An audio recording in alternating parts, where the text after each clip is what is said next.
Microfocus, creators of visual programming tools for software development, is pleased to provide major funding for the Computer Chronicles, the story of this continuing evolution.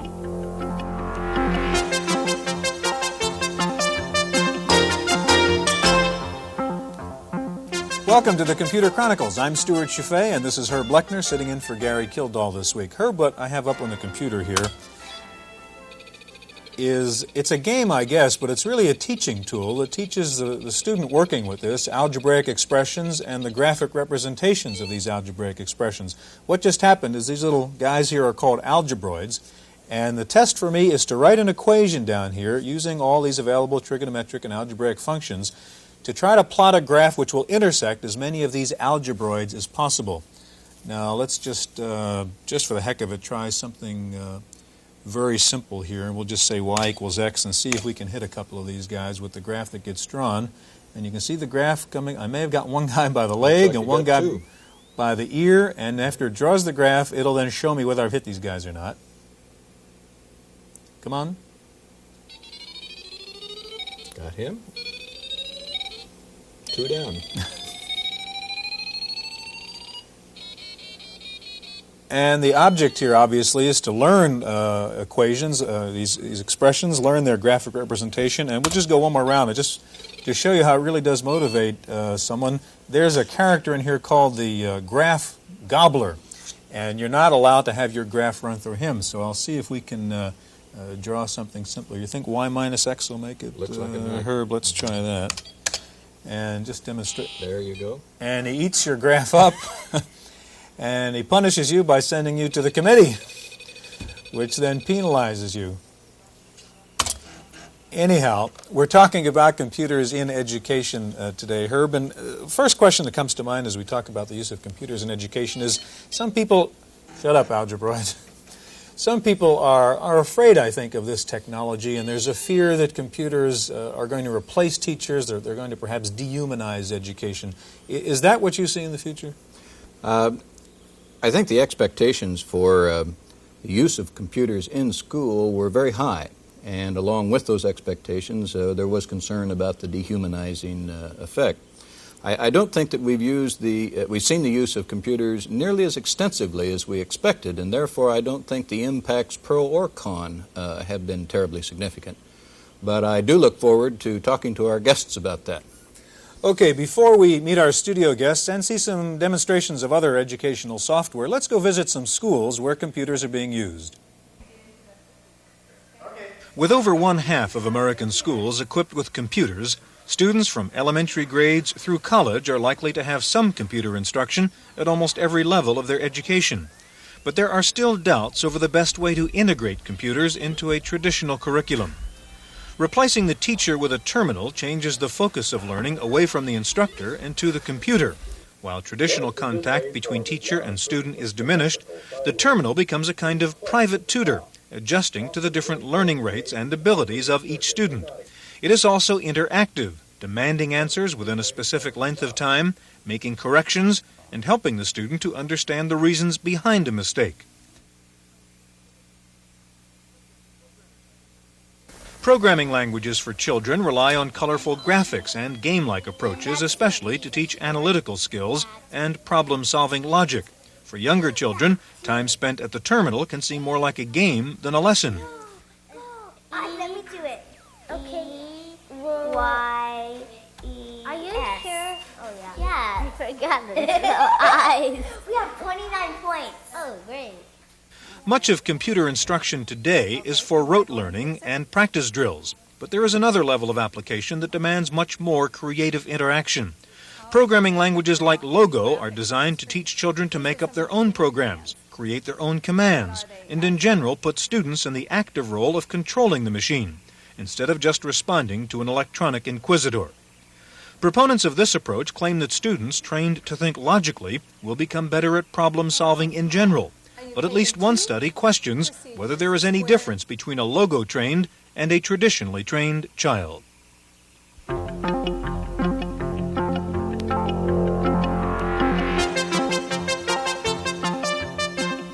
Joining us now is Professor Patrick Suppies of Stanford University and Nancy Palmer, who's coordinator of computer education at the Palo Alto School District here in the Silicon Valley. Herb?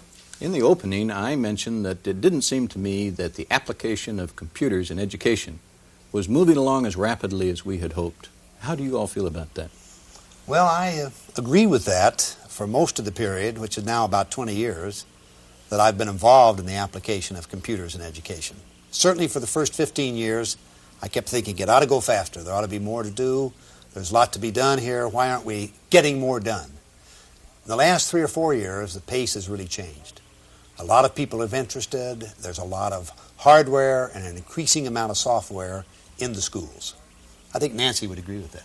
Yes, I certainly would. That's the case in our district anyway. The teachers, there's a lot more interest from teachers now, and they're starting to use computers within their classroom in a lot of different ways. Students in Palo Alto are now starting to use word processing and some other types of programs, data management kinds of programs to help them, so that the computer is becoming more of a tool for them. Still learning to use computer programming languages like BASIC and Logo and Pascal, but there's a wider application now of computers. Of course, it's also important to emphasize that we've only really begun. You know, your question is right in the sense where we are now will be very different from where we are 20 years from now. What's triggered the movement in these past few years? What's different now than what we had 10 years ago? I would say primarily the enormous reduction in the cost of hardware. And the change in the technology itself. You know, just in the last 8 years, when we first had computers, as far as microcomputers, for the last 8 years, and that's made computers a lot more reasonable for schools to buy, and also easier to use. So as the technology improves, as far as the ease of using it, you're going to see a lot more. You know that favorite joke that about computers in schools. If computers followed that, if Rolls Royces followed the same trail as computers, a Rolls Royce would now cost $2.50 and be 1.5 inches long. And that enormous reduction is in cost is really revolutionized. Of course, not only schools at other places, but we see it in schools. Pat, you're using computers at Stanford now to teach your course in logic. How do you actually use the computers to teach that course? I don't give any lectures. The students don't go to lectures in this course. They come to computer terminals. There is no textbook separate from what they learn at the computer terminal. And from the student standpoint, what's very good is they come and go on their own. 7 days a week, 24 hours a day, we're open for business. I have a TA, for example, a teaching assistant on duty Saturday nights, 8 to 11 p.m. And that coming and going is very important advantage from the student standpoint. How about from an instructional point of view, though? Is it better education? Is it you pay a price for that convenience? Well, I think you don't really pay a price. I think that there are gives and takes in any particular way of approaching instruction. I think in addition to the freedom to come and go, I would mention the individualization. Some students just learn that kind of topic, that kind of subject matter, very much more easily and quicker than other students. And that individualization is taken account of because the pace of one student doesn't affect the pace of another student, as opposed to a classroom setting.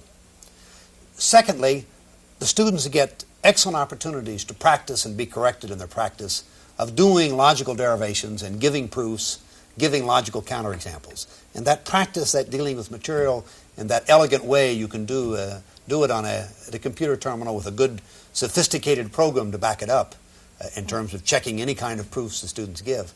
That's a great advantage. Okay, Pat, on the terminal we have here, you're hooked up by modem to the computer at Stanford, and give us a demonstration of what a student would do to take a class in your logic course. This is towards the very beginning of the course. The course is a large course. The students spend on average about 75 hours to complete the course at a terminal like this. And we're just at the beginning of learning the classical rule in Latin, modus ponendo ponens. We call it in English affirming the antecedent. You're given an argument, if A then B. Secondly, given A, infer B.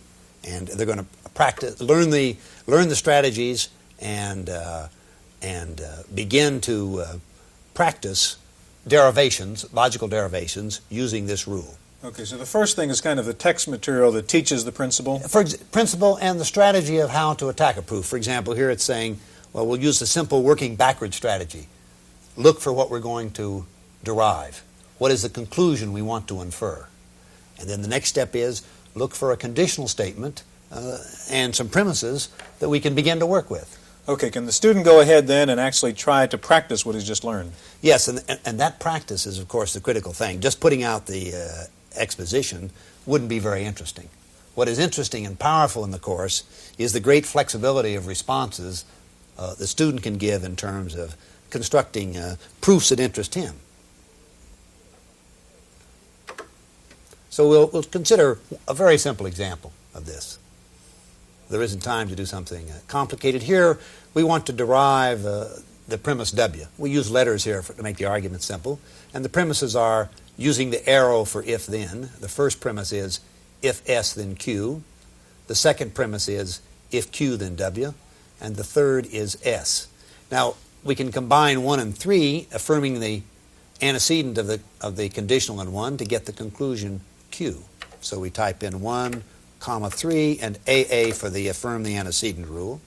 See, the language is mainly a control language the students give. We don't like the students to have to type a lot. Now we have Q, and we look at 2, if Q, then W, combining 2 and 4. Suppose I made a mistake. Let's see what happens. So I combine 1 and 4. But, of course, 4 is not the antecedent of 1. And the program types back, you need a conditional and its antecedent. I don't have the antecedent. So now let's do it right. 2, 4, lines 2 and 4, affirm the antecedent, and we'll get immediately the desired conclusion W. Mm-hmm. Nancy, at the high school level, how are computers being used there? Just to teach computers themselves, or used in this way to teach other courses?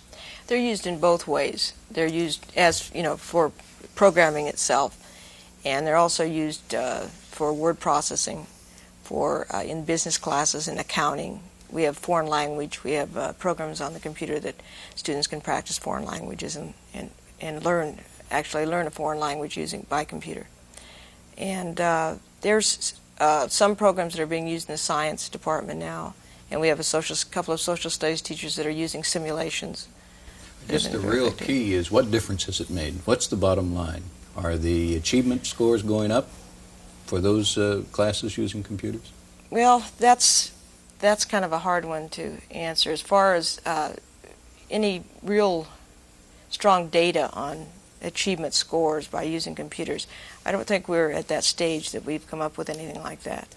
We feel that there has been a difference in students in, with their interest in school, for instance. A lot of different things that have kept them motivated. But as far as any real data, no, we don't have any. Okay, we're going to stop for a moment and come back soon and take a look at Logo, a teaching language, which is an interesting language to look at. We'll have a demonstration of that. Also, we're going to meet the author of a book called Brave New Schools, about the use of computers in the schools in the future. That's coming up in just a moment.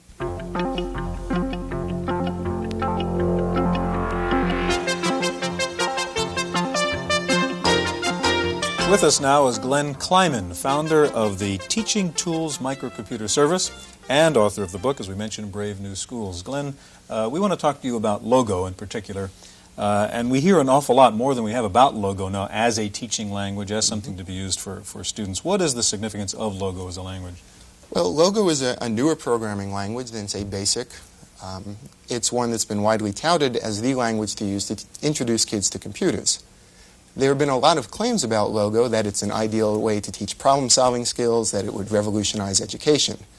I don't really believe a lot of those claims, but I think it has a number of nice advantages for introducing kids to computers, introducing kids to programming, and also that it does have some implications for more general problem-solving types of skills. Could we do a little demonstration here? Maybe people would understand more what we're talking about, and then we can follow up. You Okay. have Logo loaded, and show us what it is. I have Logo up and loaded. There are a couple of components to Logo, and maybe I should fill in a minute or so of background before going to the demo. Sure. There are two main components. One that's very well known is called Turtle Graphics, which has to do with displaying things on the computer screen. That's what I'll be showing, and that's what's widely used with kids. There's a whole second component called List Processing Commands, which enables you to use this programming language to work with words, sentences, numbers, and other types of things. But it's the turtle graphics commands that have really been widely used in education. What we have in turtle graphics are some very simple commands that kids can learn easily. You can tell the turtle to do things like move forward a certain number of turtle steps, turn right or left a certain number of degrees. The turtle has a pen. It can lift the pen up or down. If the pen is down, it can draw things as it goes. Okay? The idea of Logo is that these simple commands can be combined into what we call procedures, and very complex programs can gradually be built up among a number of procedures. What I have already loaded in the computer is one example procedure, which is a simple one, but one that can do a number of interesting things. The procedure has been given the name magic, and magic requires that we tell the turtle we want to use magic, and we give it 4 numbers so that it knows what to do. And as a sample, we can start out with the numbers 20, 90, 10, and 8. If we do that, the turtle will draw us a little picture. What the numbers are telling the turtle to do, the first number is the length of the first line. The second number, 90 here, is the angle for the turtle to change, to turn. So we'll see we have right angles here. We can also see that the length of each line the turtle has drawn increases as we go on. The third number is the increment. Okay, so the first line was 20, we increase it by 10, the next one's 30, the next one's 40. The final number, 8 here, is the number of turns for the turtle to make before stopping. Okay, so it's a simple procedure built up of forward and right and repetition. Okay. The interesting thing about this particular procedure is we can get very different kinds of pictures just by changing the numbers. So here I'm changing the starting line, the increment, and the number of turns, but I'm leaving the angle at 90 degrees. Okay, we get a little more intricate, interesting picture. Now what happens if we just change that angle? So let's use the same starting number, increase the angle to 135, same increment, same number of turns. Okay. Now we have a star-shaped picture, a very different type of image just from changing the angle. So one kind of thing that Logo is designed for is to lead kids to explore the computer, explore what will happen with these kinds of forms, and children can just get a feel for what angles are, how you can build up different pictures by typing in different numbers and seeing what will happen. Okay. There are some more I can show if we have a few go ahead, more minutes. yes. You show us another. Okay, let's just make another change in the angle. Still doing magic, though? Here? Still doing magic, if I typed it correctly. And changing the angle and changing the number of turns that the turtle makes. Yeah. Here we have a much steeper angle and another very different picture. Now let me show you what the procedure itself is. We can have the computer list the procedure. This is the entire program that we're working with. The first line simply says to the turtle, we're going to tell you how to do the magic procedure. We're going to teach you a new word, in a sense. The magic procedure uses these 4 numbers, which we're calling start, angle, increment, and end for number of turns. The first thing the turtle does is go forward the number of steps it's told to by start, turns right the angle. We then say, if n equals 0, stop. What we're doing here is we're setting n to a number. The turtle will count down till n reaches 0, and it will stop there. The last line of the program is really the powerful line. It says, do magic again, but do it with the line changed by the increment and with n being 1 less. Okay? That's what's called a recursive command. The magic procedure is repeating itself, changing as it goes along. That's the entire program that created that variety of pictures. Okay, Glenn, it's kind of interesting and it's fun to see all those pictures, but it seems a bit whimsical in a way. I mean, what's the big deal? It is perhaps whimsical in a way. Kids enjoy whimsy. I think the big deal is that it's a very different approach than the kinds of things Professor Suppies was showing. Professor Suppies was showing computers really used to do the kinds of things we've always done in education, to do tutorials, to do drills. And certainly that's a valid use of computers. Logo is widely cited as an example of doing something new with computers, introducing an environment, a tool that kids can explore, where the child has more control than the computer. Here it's not that problems and questions are coming out of the computer's waiting for the child to respond. Here the child has complete control of the situation. Pat, what's your observation on this use of a computer as opposed to what you're doing? Oh, I think that the use of Logo could be valuable and fascinating for for young students. I think that in teaching students about computers, the nice thing about Logo is they get a quick and easy sense of how a computer language works. That doesn't mean, for example, that I think that's the only use, obviously. But I think it's quite an acceptable and valid use. Are there social or perhaps antisocial consequences to coupling kids with machines rather than kids with traditional flesh and blood teachers? Well, I think we want to differentiate cases. In the elementary school, it's very important to have a relationship to a teacher. One of the paradoxes of American education is that the data are overwhelming, that's the way it should be, and yet class size on average is larger in elementary schools than in secondary schools. As we get to older and older students, let's say out to adults, then we're in a different kind of world. Many adults, for example, in the future may want to get a good deal of their education at home over a terminal because it's inconvenient to go to a campus site. You do see, as you mentioned in your own course, the possibility that an entire course or maybe curriculum would be taken by a mature student via computer. Sure. And my own courses at Stanford are meant to be an example of that. And that could well be a course in programming. I mean, as far as it's very similar to teaching logic that way. But the socially important thing is you can teach courses that way. So you can have a decentralization, and it's really a social decision and an administrative and psychological decision, not a technical decision. Okay, real quickly, Glenn. I think I have a somewhat different view. I view the computer as a tool for the teacher to use. I certainly don't think computers are capable of replacing teachers. I, in fact, was a student in Dr. Soupy's course the first year it was taught by computer.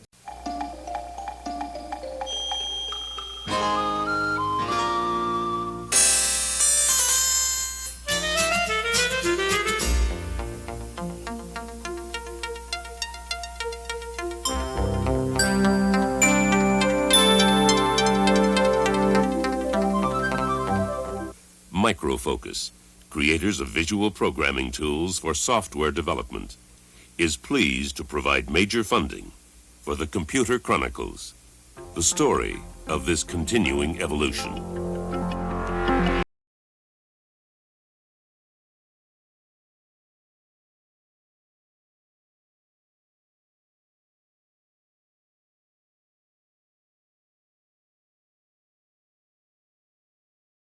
It's a game, I guess, but it's really a teaching tool that teaches the student working with this algebraic expressions and the graphic.